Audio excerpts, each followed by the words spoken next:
Le Seigneur Jésus est descendu du ciel jusqu'à la terre, et de la terre jusqu'à la croix, et de la croix jusqu'au tombeau. Le Seigneur nous a libérés, enfants de Dieu. Le prix a été payé. Alléluia. Gloire au Seigneur. Et vous savez, enfants de Dieu, ce soir, si vous avez votre Bible, on va aller dans l'Ancien Testament. Et nous allons découvrir, enfants de Dieu, ensemble. Nous allons commencer une nouvelle série d'enseignements sur la puissance de la prière. Et on va découvrir vraiment des principes puissants dans cette série d'enseignements que nous commençons, enfants de Dieu, et qui a pour titre « Et leur prière parvint jusqu'à la sainte demeure de Dieu ». Beaucoup de gens ont prié aujourd'hui, et beaucoup de prières ne sont pas parvenues jusqu'à la sainte demeure de Dieu. Il y a des prières qui parviennent jusqu'à Dieu, et il y en a qui vont pas jusqu'à Dieu. Lorsqu'ils sont adressés à Dieu le Père au nom de Jésus, ils avaient dit, souvenez le thème de l'année, au début de l'année, on a partagé ensemble.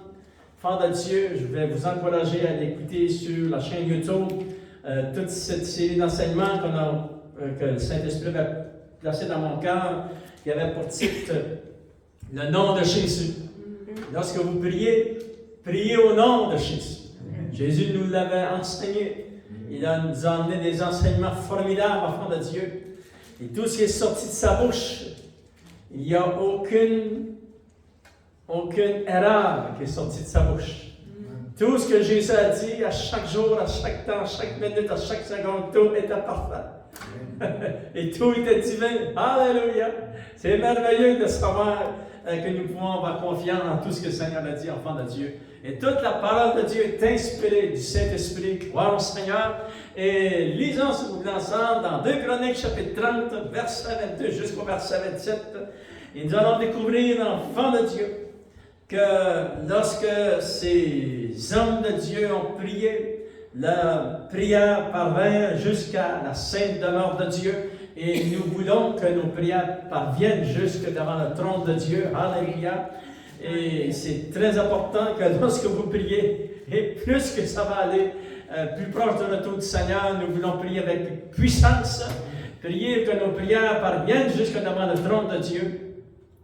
Et dans le Nouveau Testament, ça nous enseigne aussi que nous pouvons avancer avec assurance devant le trône de la grâce.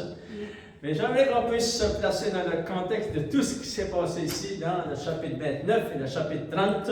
Et pour commencer, on commence 2 Chroniques, chapitre 30, verset 22 jusqu'au verset 27, enfants de Dieu. Et pour tous ceux qui vont écouter cette série d'enseignements qui va parler sur la prière, peut-être que vous n'avez jamais prié. Peut-être que ce sont des gens qui n'ont jamais prié. Vous allez découvrir comment prier. Peut-être que vous êtes chrétien, vous avez délaissé le Seigneur, vous avez ralenti le pas, et là, vous voulez recommencer à prier. Vous allez découvrir les grands principes dans la parole de Dieu. Tous ceux qui ont resté fidèles au Seigneur, vous allez aussi découvrir des grands principes. La parole de Dieu nous parle dans tous les aspects de nos vies. Amen. Il est dit dans le chapitre 30, verset 22, enfants de Dieu, Ézéchias, ça c'est le roi Ézéchias, parla au cœur de tous les Lévites qui montraient une grande intelligence pour le service de l'Éternel. Ils mangèrent les victimes pendant 7 jours, offrant des sacrifices d'action de grâce et louant l'Éternel, le Dieu de leur père. Toute l'assemblée fut d'avis de célébrer 7 autres choses. Ça faisait 7 jours qu'ils étaient en célébration dans la maison de Dieu. Et l'assemblée, beaucoup de Jérusalem et les environs, enfants de Dieu, étaient venus monter au temple pour célébrer l'Éternel. Ça faisait 7 jours qu'ils étaient là. Ils ont décidé tous ensemble que ça continue un autre 7 jours. Ça fait 7 plus 7, ça fait 14 jours, enfants de Dieu. Toute l'assemblée fut d'avis de célébrer 7 autres jours. Ils célébrèrent joyeusement 7 jours, car Ézéchias, roi de Juda, avait donné à l'assemblée 1000 taureaux et 7000 brebis. Et les chefs lui donnèrent 1000 taureaux et 10 000 brebis, et des sacrificateurs en grand nombre s'étaient sanctifiés. toute l'assemblée de Juda, et les sacrificateurs et les Lévites, et tout le peuple venu d'Israël, et les étrangers venus du pays d'Israël, où établis en Juda, se livrèrent à la joie.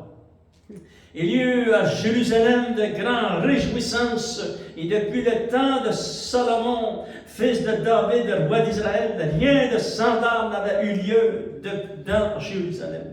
Les sacrificateurs et les Lévites se levèrent et bénirent le peuple, et leur voix fut entendue, et leur prière parvint jusqu'aux cieux, jusqu'à la sainte demeure de l'Éternel. Alléluia! Seigneur, oh Dieu, nous voulons apprendre ces grandes révélations dans les Saintes Écritures.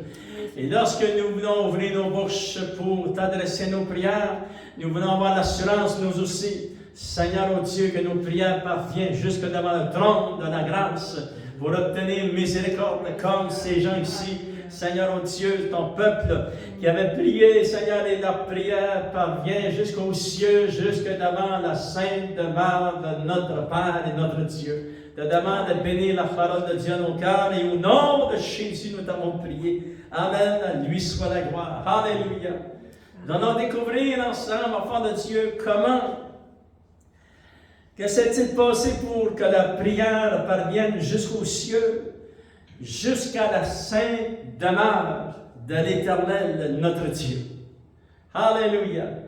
Plaçons-nous, enfants de Dieu, dans le contexte de cet événement historique, parce que lorsque c'est arrivé au temps du roi Ézéchias, alléluia, avant que le roi Ézéchias fut mis en position, le peuple de Dieu, avec l'autre roi qui avait avant lui, était loin de Dieu. Ils étaient tous loin de Dieu. Et le peuple en entier, le roi était loin de Dieu. Les sacrificateurs et les Lévites et le peuple avait arrêté d'aller au temple, à l'église. Et les sacrificateurs et les Lévites avaient fermé les chandeliers du temple. Ils avaient fermé tout ce qu'il y avait d'activité dans le temple. Ils avaient même fermé les portes du temple. Imaginez-vous, c'est grave. C'est très, très grave, enfants de Dieu. En résumé, le peuple, les dirigeants du pays, les dirigeants de la maison de Dieu, tous étaient loin de Dieu. Et les résultats vraiment d'être s'éloigné de Dieu comme à ce point était la désolation dans tout le pays. Les ennemis venaient et puis attaquaient Israël et le péché était partout dans le pays et c'était vraiment une catastrophe sans merci, enfants de Dieu. En résumé, c'était un peu comme c'est écrit dans Juges chapitre 2, verset 7 jusqu'au verset 12. Ça dit au temps du roi, après, pas le roi, mais après que Josué fut parti dans la gloire de Dieu, et que tous ceux qui ont précédé Josué ont continué à servir l'Éternel Dieu, mais la troisième génération, ça dit qu'ils ont abandonné l'Éternel Dieu. Mais on va le lire ensemble. Il est dit dans Juges chapitre 2, verset 7, le peuple servait l'Éternel pendant toute la vie de Josué. Et Josué, vous savez que c'est lui qui avait remplacé Moïse. Et que c'est lui que Dieu a utilisé pour entrer, que le peuple d'Israël entre dans la terre promise. Et pendant Josué, tout le peuple servait l'Éternel. Et pendant toute la vie de ses anciens, c'est-à-dire ceux qui ont suivi Josué, c'est-à-dire qui survécurent à Josué et qui avaient vu toutes les grandes choses que l'Éternel avait faites en faveur d'Israël, Josué mourut âgé de 110 ans.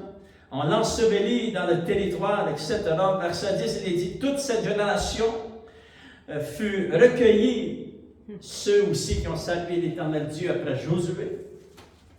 Eux, toute cette génération fut recueillie auprès de ses pères, et il s'éleva après elle une autre génération qui ne connaissait point l'Éternel, ni ce qu'ils avaient fait en faveur d'Israël.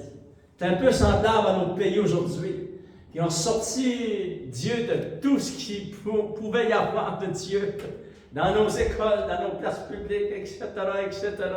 Ils ne connaissent point l'Éternel Dieu. C'est ça qui est arrivé à cette génération. Et ça dit, les enfants d'Israël firent alors ce qui déplaît à l'Éternel. Ils servirent les Baals. Ils abandonnèrent l'Éternel, le Dieu de leur père. Fait que c'est un peu ça aussi qui est arrivé au temps du roi Ézéchias. Mais ce n'est pas le roi Ézéchias qui avait amené les gens s'éloigner de Dieu, c'est le roi avant lui. Et lui, enfant de Dieu, il avait pris un engagement lorsqu'il a été positionné comme roi en Israël. Il a pris un engagement, enfant de Dieu, de se consacrer à l'Éternel Dieu et vraiment d'ouvrir les portes de la maison de Dieu. Si vous voulez, on va lire ça ensemble dans 2 Chroniques, chapitre 29, pour se placer dans le contexte de tout ce qui s'est arrivé ici. Pourquoi ces gens-là, lorsqu'ils ont crié à l'Éternel Dieu, et pourquoi leur prière parvint jusque devant la maison de Dieu, devant le trône de Dieu. Il est dit dans 2 Chroniques, chapitre 29, verset 1, Ézéchias devint roi à l'âge de 25 ans. Il régna 29 ans à Jérusalem. Sa mère s'appela Abijah, fille de Zacharie. Il fit ce qui est droit aux yeux de l'Éternel entièrement comme avait fait David son père. Amen. Et là, on dit Amen. Merci pour les dirigeants qui veulent servir Dieu. Ça, c'est un dirigeant d'un pays, en fait. La première année de son règne, au premier mois, qu'est-ce qu'il a fait? Il ouvrit les portes de la maison de l'Éternel. Il les répara. Il fit venir les sacrificateurs et les Lévites qu'il assembla dans la place orientale. Il leur dit, écoutez-moi, Lévites, maintenant sanctifiez-vous, sanctifiez la maison de l'Éternel, le Dieu de vos pères, et mettez ce qui est impur hors du sanctuaire. Car nos pères ont péché, ils ont fait ce qui est mal aux yeux de l'Éternel, notre Dieu. Ils l'ont abandonné, ils ont détourné le regard du tabernacle de l'Éternel et lui ont tourné le dos. Ils ont même fermé les portes du portique et éteint les lampes. Ils n'ont offert au Dieu d'Israël ni parfum ni holocauste dans le sanctuaire. Alors aussi la colère de l'Éternel a été sur Juda et sur Jérusalem. Et les résultats n'étaient pas beaux, ils les livrèrent au trouble, à la désolation, à la moquerie, comme vous le voyez de vos yeux. Et voici à cause de cela, nos pères sont tombés par l'épée, et nos fils et nos filles et nos femmes sont en captivité. J'ai donc l'intention de faire alliance avec l'Éternel, le Dieu d'Israël, pour que son ardente colère se détourne de nous. Maintenant, mes fils, il va parler aux Lévites, puis il va parler aux sacrificateurs. Tout le monde était rendu dans leur maison. Tout le monde avait quitté la maison de Dieu. C'était épouvantable, l'enfant de Dieu. Mais il va parler leur cœur. Maintenant, mes fils, cessez d'être négligents, car vous avez été choisis par l'Éternel pour vous tenir à son service devant lui, pour être ses serviteurs et pour lui offrir des parfums, etc. Et verset 15, il est dit, ils réunirent leurs frères. C'est ça que les Lévites ont fait. Et après s'être sanctifiés, ils vinrent pour purifier la maison de l'Éternel selon l'ordre du roi et d'après les paroles de l'Éternel Dieu. Gloire au Seigneur. Les sacrificateurs entrèrent dans l'intérieur de la maison de l'Éternel pour la purifier. Ils sortirent toutes les choses impures. C'est-à-dire qu'ils ont tout nettoyé. Ça a pris des semaines et des semaines à nettoyer la maison de Dieu. Wow, c'est quelque chose. Les portes ont été fermées, enfants de Dieu. Ils étaient loin de Dieu, mais maintenant, ils allaient revenir à la maison de Dieu. Alléluia. Et ça, c'est vraiment une bonne nouvelle. Amen. Verset 20, il dit, le roi Ézéchias se leva de bon matin, après qu'ils ont tout nettoyé, assembla les chefs de la ville et monta à la maison de l'Éternel. Ils ont offert des sacrifices, etc. Vers le milieu du verset, le roi ordonna aux sacrificateurs, fils d'Aaron, et de les offrir sur l'autel de l'Éternel. Les sacrifices ont recommencé, etc. Enfant de Dieu. Regardez au verset 25, il fit placer les Lévites dans la maison de l'Éternel avec des cymbales et des luttes et des harpes, selon l'ordre de l'Éternel de Gad le voyant du roi, c'est-à-dire aussi le prophète, et de Nathan le prophète, car c'était une ordre de l'Éternel transmis par ses prophètes. C'est Nathan et Gad le prophète qui avaient dit au roi, revenez à la maison de Dieu. Les Lévites prirent place avec les instruments de David et les sacrificateurs avec ses trompettes, etc. Ils ont commencé, enfants de Dieu, à faire le service dans la maison de Dieu. Alléluia! Et le roi, enfant de Dieu, lorsqu'il a vu que les Lévites s'étaient mis en marche, les sacrificateurs s'étaient mis en marche, chapitre 30, verset 1, il dit ceci, c'est qu'Ias envoya des messagers dans tout Israël et Juda. Et il écrivit aussi des lettres à Ephraim et à Manassé, pour qu'ils vinssent à la maison de l'Éternel à Jérusalem célébrer la Pâque en l'honneur de l'Éternel, le Dieu d'Israël. Alléluia! Les hommes de Dieu s'étaient mis en marche. Et le roi a fait décréter et envoyer des coureurs partout dans le pays, leur disant, remontez à la maison de l'Éternel Dieu. Alléluia! Ça, c'est le peuple, les gens du peuple, enfants de Dieu. C'était très important, c'est très important pour nous aujourd'hui. Encore dans cette génération dans laquelle nous vivons, nous avons besoin, enfants de Dieu, de revenir à l'Éternel Dieu, de revenir à l'Éternel de tout notre cœur. Alléluia! Et tous ceux qui ont resté attachés à l'Éternel Dieu, vous avez choisi les bons choix. Gloire au Seigneur, mais tous ceux qui vont revenir vont faire le bon choix aussi, enfants de Dieu. Et c'est ça que les courants ont fait. L'ordre avait été donné du roi. Regardez, enfants de Dieu, verset 6, il dit, les coureurs allèrent avec les lettres du roi et de ses chefs dans tout Israël et Juda. Et d'après l'ordre du roi, ils dirent, enfants d'Israël, revenez à l'Éternel, le Dieu d'Abraham, d'Isaac et d'Israël, afin qu'il revienne à vous. Reste échappé de la main des rois de Syrie. Ne soyez pas comme vos pères et comme vos frères, qui ont péché contre l'Éternel, le Dieu de leur père, et qui les a livrés à la désolation, comme vous le voyez. Ne redissez donc point votre cou. Donnez la main à l'Éternel. Voyez-vous qu'est-ce qu'ils disent? Écoutez bien, enfants de Dieu. Servir Dieu, c'est donner la main à Dieu. C'est puissant, ça. Il dit, revenez à l'Éternel Dieu, et Dieu reviendra à vous. Amen. Donnez la main à l'Éternel Dieu. Il prendra votre main, enfant de Dieu. C'est merveilleux, c'est puissant le verset de la parole de Dieu. Amen. Ça dit, on va le relire ensemble. Donnez la main à l'Éternel, venez à son sanctuaire qu'il a sanctifié pour toujours, et servez l'Éternel votre Dieu pour que sa colère ardente se détourne de vous. Si vous revenez à l'Éternel, vos frères et vos fils trouveront miséricorde auprès de ceux qui les ont amenés captifs, et ils reviendront dans ce pays. Il y avait même des gens qui étaient amenés captifs dans d'autres pays. Car l'Éternel, votre Dieu, miséricorde, compatissant et miséricordieux, et il ne détournera pas sa face de vous si vous revenez à lui.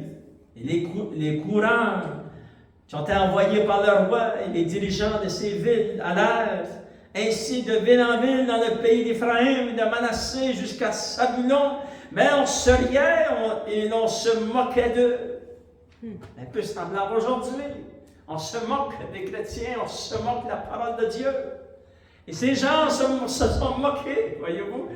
C'est quelque chose. C'est quelque chose de voir ce que nous voyons de nos yeux, nous, aujourd'hui, de voir, c'est écrit dans la parole de Dieu. Et la grande surprise de tous, Dieu a accompli des miracles extraordinaires. Alléluia. Ça dit, cependant, quelques hommes d'Azé et de Manassé et de Sabulon s'humilièrent et vinrent à l'Éternel, à Jérusalem, excusez. Dans Juda aussi, la main de Dieu se déploya pour leur donner un même cadre et leur faire exécuter l'ordre du roi des chefs selon la parole de l'Éternel. Un peuple nombreux se réunirent à Jérusalem pour célébrer la fête des pains sans levain au second mois. Il est dit, enfant de Dieu, verset 17, car il y avait dans l'assemblée, il y avait tellement de monde qui se sont réunis, parce qu'ici va commencer un mouvement puissant de Dieu. Alléluia. Ils s'étaient moqués des coureurs, ils avaient ri d'eux, mais Dieu a déployé. Écoutez bien comment le réveil commence. Dieu a déployé dans le cœur des gens de la société. Je me souviens lorsque j'ai été sauvé, il y avait dans notre temps, dans les années 80, il y avait dans ces années une action de Dieu dans le cœur des gens de la société. Et Dieu va le faire de nouveau, enfant de Dieu. Et c'est pour ça qu'il y a un mouvement de Dieu. Alléluia. Ça prend la prière, ça prend la consacration, ça prend la persévérance des enfants de Dieu, mais aussi Dieu va déployer sa main. Et c'est là que le réveil commence. C'est pas avec les lumières, c'est pas avec les spectacles, c'est pas avec ces choses, c'est avec le mouvement de Dieu. Il y a une différence, enfant de Dieu. Alléluia. Souvenez-vous toujours de cela. Le réveil commence lorsque Dieu déploie sa puissance. On va le relire, enfant de Dieu, dans le verset 12. Dans Judas aussi, la main de Dieu se déploya pour leur donner un cœur, un même cœur, et leur faire exécuter l'ordre du roi. Amen. Et les chefs selon la parole de l'Éternel. Wow! Quelle puissance! Dieu Tout-Puissant, enfant de Dieu. Il sait comment travailler à travers chaque génération, à travers chaque famille, à travers chaque cœur. Alléluia. Il y avait tellement de monde qui se sont réunis au verset 17 et 26. Parce qu'il y avait dans l'assemblée beaucoup de gens qui ne s'étaient pas sanctifiés. Les Lévites se chargèrent d'immoler les victimes de la Pâque pour tous ceux qui n'étaient pas purs, afin de les consacrer à l'Éternel. Car une grande partie du peuple, beaucoup de ceux d'Éphraïm, de Manassé, d'Issachar et de Zabulon ne s'étaient pas purifiés. À cette époque, enfant de Dieu, ils avaient sacrifié les animaux. Ils devaient faire des rituels pour aller au temple. Mais ces gens ne l'avaient pas fait. Mais aujourd'hui, à cause du sacrifice parfait de Christ, c'est lui qui nous sanctifie et nous purifie. Alléluia. C'est lui qui pardonne, enfant de Dieu. C'est pour ça, enfant de Dieu, que les sacrifices ont été arrêtés à Jérusalem. Ça fait 2000 ans qu'il n'y a plus de sacrifices parce que Christ a été à Golgotha et le sacrifice a été accepté par la Père et le sacrifice de Jésus est parfait. Alléluia. Gloire au Seigneur. C'est merveilleux, enfant de Dieu. Lorsque nous sommes venus au Seigneur, lorsque vous êtes venus au Seigneur, lorsque je suis venu au Seigneur, le sang de Jésus a cette puissance. Il a encore assez de puissance aujourd'hui pour me purifier et nous purifier de toute iniquité. Amen. Dans l'Ancien Testament, c'était différent. Mais lorsque Christ est venu, tout va changer. Alléluia. Mais on va le relire, enfant de Dieu. Et ces gens, parce qu'ils étaient montés au temple sans s'être purifiés, ces gens ne pouvaient pas monter au temple sans être purifiés. Mais le roi, enfant de Dieu, le roi Ézéchias, vraiment, a été intervenu et puis a supplié Dieu, il a prié Dieu de les pardonner parce que beaucoup allaient tomber morts ou bien il allait arriver quelque chose d'autre.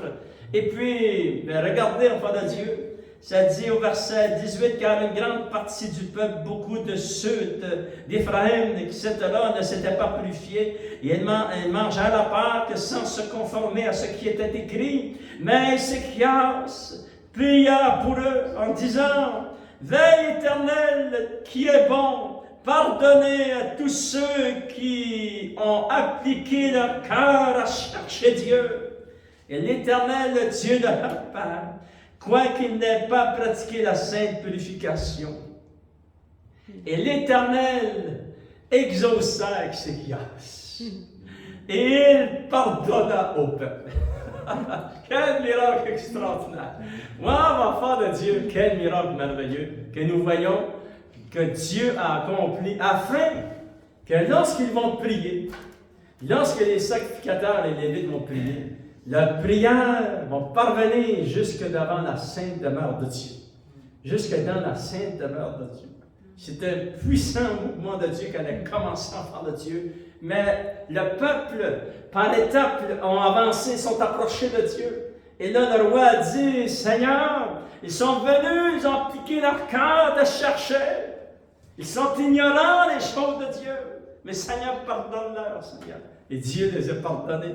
Regardez, enfant de Dieu, c'est bon la parole de Dieu. Amen. Amen. Verset 22, on va le relire. Ézéchias parlait au cœur de tous les Lévites qui montraient une grande intelligence pour le service de l'Éternel. Et les Lévites avaient le droit de manger les victimes pendant 7 jours, les sacrifices.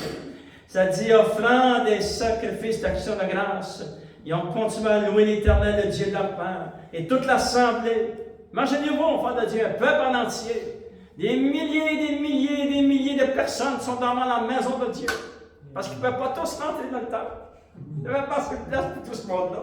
Ça veut dire qu'ils sont à l'entour du temple. Ils étaient partout, enfants de Dieu, alentour du temple. Et puis ces gens-là s'attendaient à des grandes choses de Dieu. Ils ont resté leurs 7 jours. Et en plus, ils ont convoqué une assemblée. Ils ont dit, est-ce qu'on continue 7 autres jours? Wow! J'aimerais vous dire qu'à cause qu'on cherchait Dieu, l'économie n'a pas tombé. Ça ne fait pas tomber l'économie d'un pays à cause que tu cherches Dieu. Dieu a amené la bénédiction en abondance. Si Dieu cherche les cœurs, qu'il le cherche de tout leur cœur. Regardez ce qu'ils ont fait en de Dieu, verset 23. Toute l'assemblée fut d'avis de célébrer 7 autres jours. Alléluia! Ils ont dit 7 jours, c'est passé.